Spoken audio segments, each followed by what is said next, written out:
All right, guys, what's going on? Welcome back to Chris's Sports Corner. Real quick, man. Hope everybody's having a great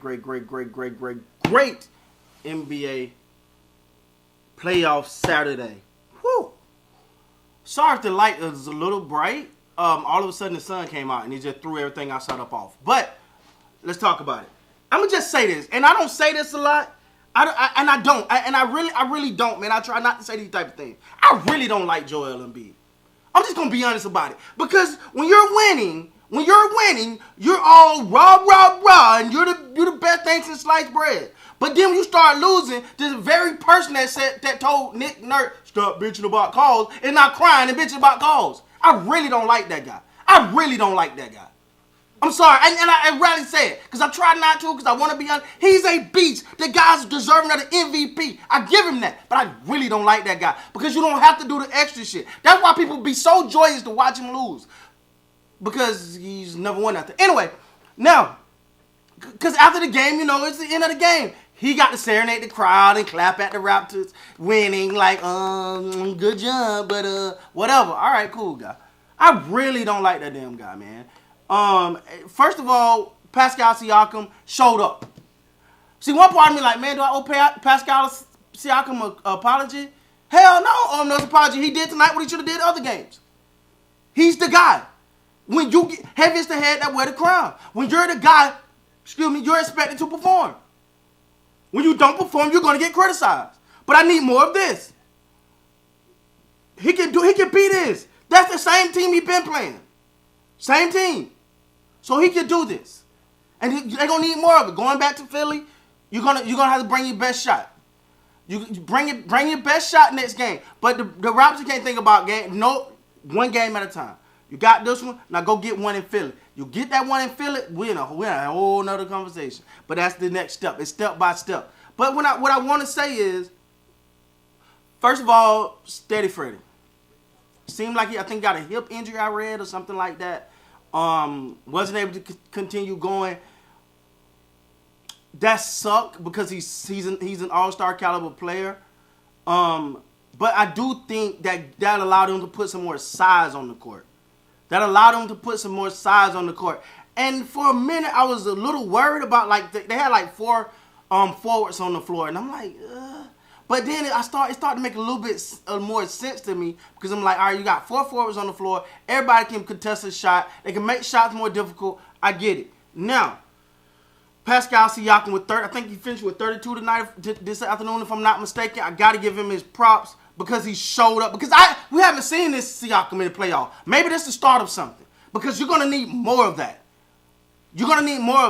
And he got to be willing to do that. Listen, your team live and die on your shoulders. You got to be that guy. Now, Gary Trent Jr. playing out his mind. When you think about the injury, he had a dominant first half, kind of cooled off a little bit in the second half, but he's playing very well for a 21-year-old, 22-year-old. Precious is playing well. Scotty Barnes come back. Minutes were a little limited. They tried to get the maximum out of him while not re-injuring it, but that means he got a game under his belt, get some rest, get ready for game 5. Game 5. Because they're going to need it in Philly. And I think he's going to be the X factor. That's right. This year, Rookie of the Year. Yes.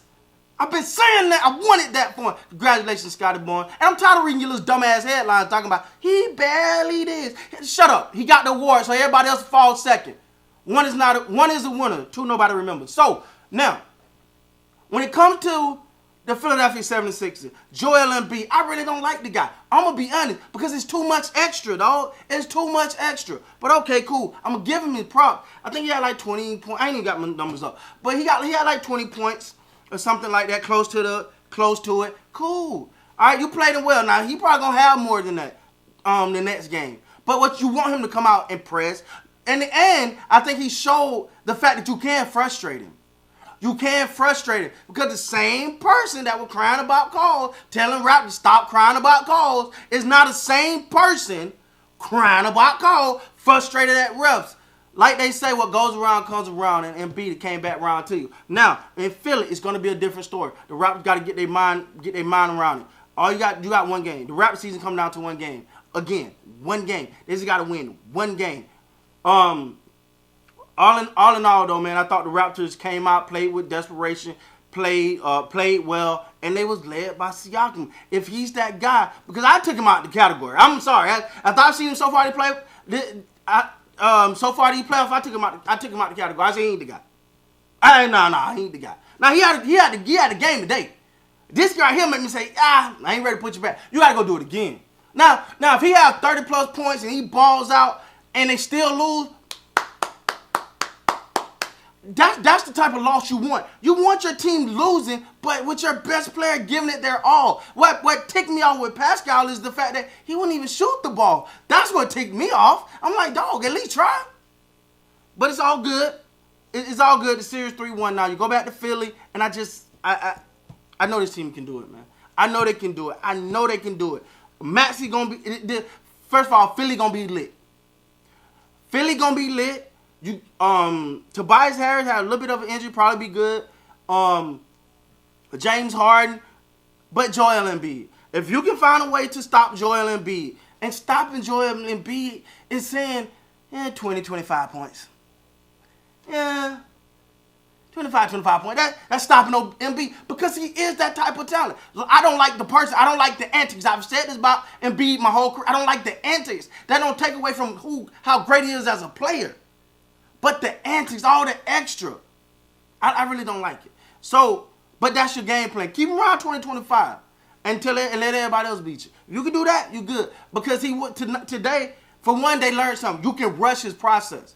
You can speed up his process. Get Joel Embiid to thinking. Get him to thinking. Get him trying to rush his passes. Trying to find an open man too early. And not allow him to settle down. You can play. You can win that game. Right now, I gotta be honest with Raptor Nation. I didn't live stream because I thought I could change something up and change the mojo. It worked, so I'm not live streaming the next game either. And if that means they win, I won't live the next game either. It's a good win. It was one step. We're not gonna overreact and all of that. But to the Raptors, they've shown, hey, we can beat this team in the playoffs. Now you know they're beatable. You took them to overtime last game. This time you got to win. So now you just keep building and building and building off of that. That's the way you get back into this series. Now you got to do it at home. Now you got to do it at their home. That's gonna be hard. But the one thing you can do about a Philly crowd, I'm just gonna be honest, you can take them out the game and you can frustrate them. So it's gonna be a hard one. It's gonna be difficult. It's gonna be tough. But I believe in this team. It's gonna be hard. To Joel Embiid, a generational type player, but practice what you preach, homie. You said no crying, complaining to refs, and then you on the floor crying, complaining to refs. I said what I said, and I meant all of it. With that being said, guys, please like, comment, subscribe to the channel. Until next time, you guys be great.